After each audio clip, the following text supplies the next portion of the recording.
திமுக ஆட்சியில் பள்ளிகள்ல மாணவர்களுடைய சேர்க்கை என்பது குறைந்திருப்பதாகவும் 5ஆம் வகுப்பு படிக்கக்கூடிய மாணவர் பாருங்க, நீங்க தான் கேட்டீங்க கல்வியில சிறந்த மாநாடு போட்டாங்க. எதிர்கட்சி தலைவர் சொல்லியிருக்காரு சார், 5ஆம் வகுப்பு படிக்கக்கூடிய மாணவன் 3ஆம் வகுப்பு பாடத்தை கூட படிக்க முடியாத ஒரு நிலை தமிழகத்துல இருக்கு அப்படின்னு. தொடர்ந்து ஆளுநரும் தமிழகத்துல வந்துட்டு மாணவர்களுடைய கல்வி தரம் அப்படிங்கிறது சரியா இல்ல அப்படிங்கறத ஒரு தொடர்ந்து வலியுறுத்தி வரக்கூடிய. இப்ப நீங்க தங்கச்சி கேட்கிற கேள்வியை நான் ஏற்கிறேன். எதிர்கட்சி தலைவர் சொல்றாருன்றீங்க. எதிர்கட்சி தலைவர் ஆட்சியில எப்படி இருந்தது? இதே குறைய இவங்க சொல்லிட்டு இருந்தாங்க. எதிர்கட்சி தலைவர் ஆட்சியில புதுசா இல்ல, அவர் 4.5 ஆண்டு ஆண்டிருக்காரு. அவர் ஆட்சியில இதே முறைதான் இருந்தது. சொல்லணுங்கிறதுக்காக சொல்லக்கூடாது. கல்வியில் சிறந்த தமிழ்நாடுன்னு மாநாடு போட்டிருக்காங்கன்னு கேட்டீங்கல்ல, இப்ப அவங்கள பார்த்து கேளுங்க. 5ஆம் படிக்கிற 3ஆம் பாடத்துல படிக்க தெரியலையே, பட்டப்படிப்பு படிச்சுட்டு வந்துருங்க, தமிழை பிழையின்றி எழுத தெரியலையே, சரி ஆங்கிலமாவது பேசுறான்னா அது அறவே தெரியலையே. அப்ப எந்த அறிவை வளர்க்கிற கல்வி இல்ல, ஒழுக்கத்தை அறநெறியை போதிக்கிற கல்வி இல்ல, வகுப்பறைகள் வர்த்தக அறைகளா போயிடுச்சு. எந்த கல்வியை எதை படிச்சா எந்த வேலைக்கு போய் எவ்வளவு சம்பாதிக்கலாம்னு, இது பொருள் ஈட்டுற ஒரு வர்த்தகத்தை, இந்த வேலைக்கு இந்த படிச்சா இந்த வேலைக்கு போல அவ்வளவு சம்பாதிக்கலாம், இதை கற்பிக்கிற கல்வி முறை ஒரு அடிமை கல்வி முறை. ஒரு கிளர்க்கியல் போஸ்டுக்கு போறது, முதலாளி எங்க இருப்பான் அவனுக்கு வேலை செய்யறது, இதுதான் அறிவு, இதுதான் கல்வின்னு கற்பிச்சு வச்சிருக்கு இந்த முறை. இது அறிவையோ ஒழுக்கத்தையோ நன்னெறியோ போதிக்கிற கல்வி முறை செத்து போச்சு, அது இல்ல. அதனால நீங்க சொல்றது மாதிரி இப்ப அவனுக்கு எதுவுமே தெரியல. இங்கிலீஷ் பேசிட்டா அறிவாளின்னு நினைக்கிறான் அவன். அடுத்தவன் மொழி எனக்கு அப்படி அறிவாகுங்கிற கேள்வி வரல. இங்கிலீஷ் ஒரு லாங்குவேஜ், நாட் அ நாலேஜ், அது அவனுக்கு தெரியல, அது சொல்லிக் கொடுக்கல. ஏன்னா பிரிட்டன்ல பிச்சை எடுக்கிறவன் இங்கிலீஷ்ல தான் பிச்சை எடுப்பான். பள்ளிக்கூடமே படிக்காதவன் கூட இங்கிலீஷ் பேசுவான், ஏன்னா அவன் தாய்மொழி அதானே. அடுத்தவன் மொழி எனக்கு அறிவுன்னு கற்பிச்சவன் எந்த முட்டாப்பைய, அவன் மொழி எப்படா எனக்கு அறிவாகும்? அது ஒரு மொழி, அது தேவைன்னா எப்ப கற்றுக்கலாம், பயன்படுத்திக்கலாம்.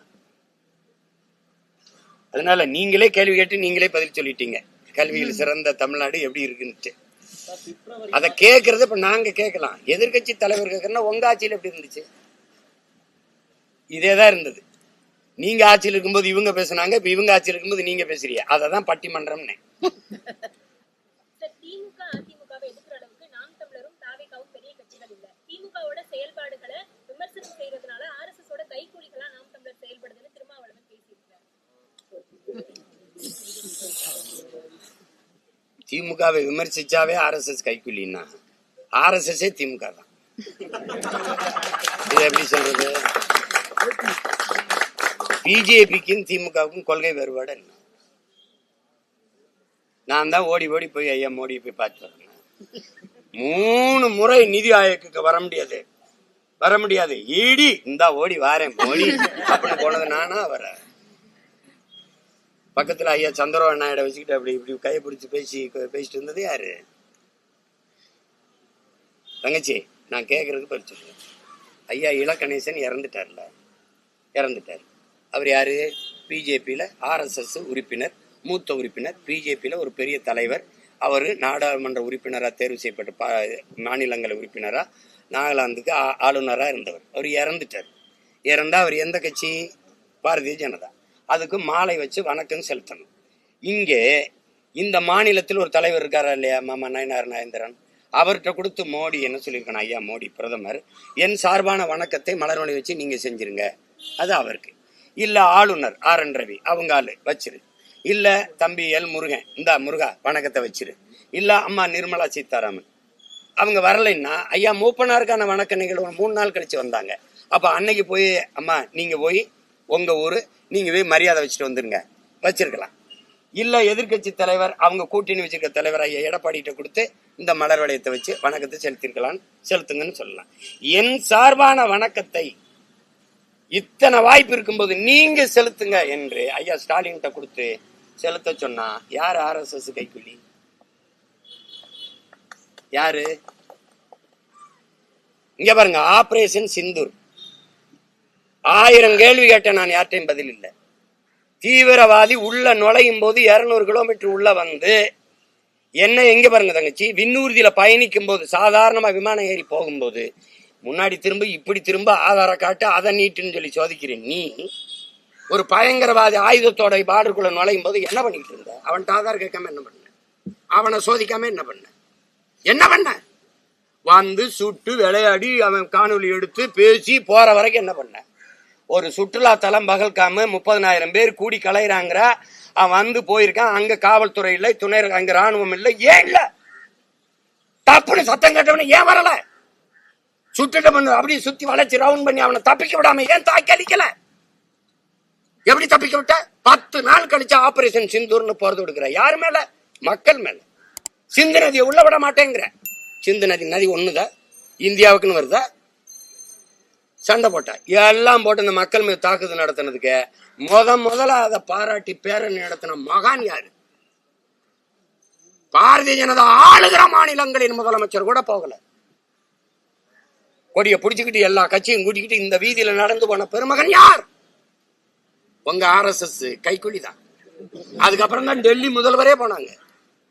ரஷ்யால போய் இந்த நாட்டின் தூதுவரா போய் ஆபரேஷன் சிந்தூர் எங்க நாட்டை பாதுகாக்க இதை விட வழி இல்லை என்று பேசின பெருமகள் யார்? அம்மையார் கனிமொழி. வாய்க்கு வரதெல்லாம் பேச கூடாது. உன்னை எதிர்த்து பேசினா எந்த கருத்துல எதிர்த்து பேசணுமா பதில் தான் சொல்லணும். RSS கைக்குலி. விஜய் எடுத்து பேசினா திமுக கைக்கூலி, திமுக எடுத்து பார்த்தா RSS கைக்கூலி. உங்களை போலிக்க எங்க பாரு சேட்டை தானே. அதெல்லாம் கேட்கிற கேள்விக்கு பதில் சொல்ல ஆண்மை இருந்தா, வலு இருந்தா, கருத்தியல் வலிமையானவன் இருந்தா தர்க்கம் செய்யி.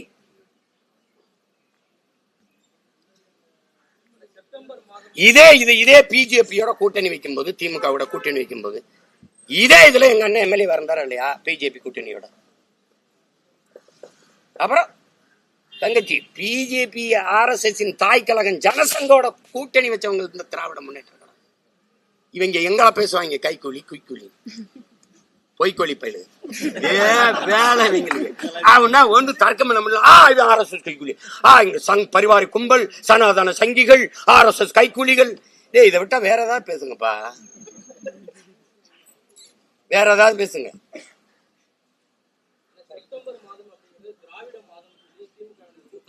தீண்டத்தகாத மாதம், திராவிட மாதம்னா இந்த பீடை மாதம்னு ஒண்ணு சொல்லுவாங்க, அந்த இளவு மாதம் தீண்டத்தகாத மாதம்.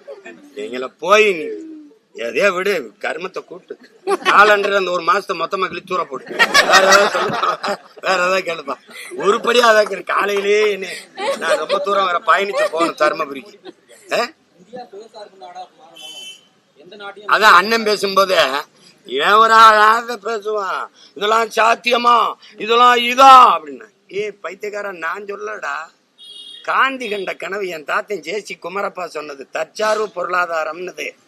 அம்மையார் இந்திரா காந்தி நேரு, அம்மையார் இந்திரா காந்தி தற்சார்பு பொருளாதாரம் தான் ஒரு நாட்டின் எதிர்காலத்திற்கும் அதன் பாதுகாப்புக்கும் நல்லது.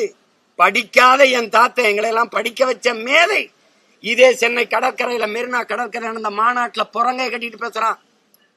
ஏப்பா சோத்துக்கு ஊரா நாட்டுல கையேந்திரதுக்கா போராடி சுதந்திரம் பெற்றோம், கூழோ கஞ்சி இருக்கிறத குடிச்சிட்டு குடிசையில நிம்மதியா படுப்போம்டா. அதான் தற்சார்பு பொருளாதாரம். இன்னைக்கு ட்ரம்ப் ஒரு வரிய போட்டவன்னு தெரியுது, ஆஹா இது சிக்கல்றான்னு. கொரோனாவிலேயே நீ எச்சரிச்சிருக்கணும் தம்பி. தவிர்க்க முடியாத ஒன்றுக்குத்தான் பிற நாட்டை சார்ந்திருக்கணும். மத்தவனும் சரி நம்மளும் சரி எல்லாத்துக்கும். வெங்காயம் பருப்பை நீ விளைய வச்சு தர முடியல இவ்வளவு வளம் மிகுந்த நாட்டுல. வெங்காயம் பருப்ப வெங்காயத்தை பாலைவன நாடு எகிப்துல இருந்து இறக்குமதி செய்து என் நாடு. இது எவ்வளவு எவ்வளவு? போர் விமானமா ரபேலா பிரான்ஸ்ல வாங்கு, துப்பாக்கியா ரஷ்யால வாங்கு, பீரங்கியா இஸ்ரேல்ல வாங்கு. எந்த நாட்டோட சண்டை போட்டு என்னை காப்பாத்துவ? எந்த நாட்டுல? கேவலம். இப்பதான் வருது மெதுவா சுயசார்பு, தற்சார்பு, மக்களுக்கு இருக்கிற சவால். இதத்தாங்க நாங்க ரொம்ப நாளா கத்திக்கிட்டு இருக்கோம். வாயா தற்சார்பு, பசுமை, தாய்மை பொருளாதாரத்துக்கு வாயா, வேளாண்மையை முன்னிறுத்தி கட்டமைக்கிற பொருளாதாரத்துக்கு வாயா. உலகம் பூரா சொல்றான்யா. இங்கிலாந்து பொருளாதார ஜான் ஆண்டனி ஆலன் சொல்றான், ஆசிய கண்டம் தாண்டா, ஆசிய நாடுகள் தாண்டா தங்கத்தையும் பணத்தை வச்சு பொருளாதாரத்தை மதிப்பிடுது. ஐரோப்பிய நாடுகள் முழுக்க வந்துருச்சுடா நீர் பொருளாதாரத்திற்கு. எந்த நாடு நீரை அதிகமா வச்சிருக்கோ அந்த நாடு தான் பொருளாதாரத்தில் மேம்பட்ட நாடுன்னு வந்துட்டான்டான்னு வந்துட்டான். நீர் பொருளாதார கொள்கைக்கு வந்துட்டான். பிரான்ஸ் ஆரஞ்சு பழத்தை ஏற்றுமதி செஞ்சுக்கிட்டு இருந்தான். ஒரு பழத்தை கையில வச்சு பார்த்தா இது 50 லிட்டர் தண்ணீரை குடிக்குது. சரி நிப்பாட்டுறா, 50 லிட்டர் ஒரு பழம் புளிஞ்சா அரைக்கோலை கூட வர மாட்டேங்குது, இது 50 லிட்டர் குடிக்குது. சீனம் பன்னிக்கறியை விரும்பி சாப்பிட்டான். 8500 லிட்டர் தண்ணீரை குடிக்குது, 1 கிலோ கறி மேட்சைக்கு வர நிப்பாட்டுறான்ட்டான். அப்ப என்ன பண்ணலாம்? இறக்குமதி செய்யலாம். அதை எச்சரிச்சுக்கிறான். ஒரு காரை தயாரிக்க 4,50,000 லிட்டர் தேவைப்படுது. இவன் 50,60,000 50 லட்சம் 60 லட்சம் காரை 50,60,000 காரை ஏற்றுமதி செஞ்சுக்கிட்டு இருக்கான். ஒரு ஆண்டுக்கு ஒன்றுக்கும் தயாரிச்சு எத்தனை லட்சம் காரை ஏற்றுமதி செய்யறான். அப்ப எவ்வளவு கண்ணுக்கு தெரியாத தண்ணீர் தான் மறை நீர், வெர்ச்சுவல் வாட்டருங்கிறான். இவன் ஏன் இதே கொண்டாய் முதலாளி ஏன் அவன் நாடு கொரியாவில் இந்த காரை வைக்கல? ஏன்னா அவன் நீர் வளத்தை பாதுகாக்க நினைக்கிறான். இங்க நாதியற்ற பயமக்க தலைவன் இல்ல, தன் நிலத்தை வளத்தை தண்ணீரை பற்றி கவலைப்பட அவனுக்கு தேவையில்லை. கமிஷன் நீ வச்சு திறந்துக்க, எனக்கு 500 கோடி கொடுப்பியா, இந்த கையெழுத்து. அதனாலதான் இவனை புரோக்கருங்கிறோம், அதனாலதான் நீ தரகருங்கிறோம். தலைவன்னா அவனுக்கு தெரியும், தரகர்னா என்ன தெரியும்? கமிஷனை தான் குறி வைப்பான். தலைவன்னா மக்களின் நலனை குறி வைப்பான். அதை பத்தி கவலைப்படுவான்.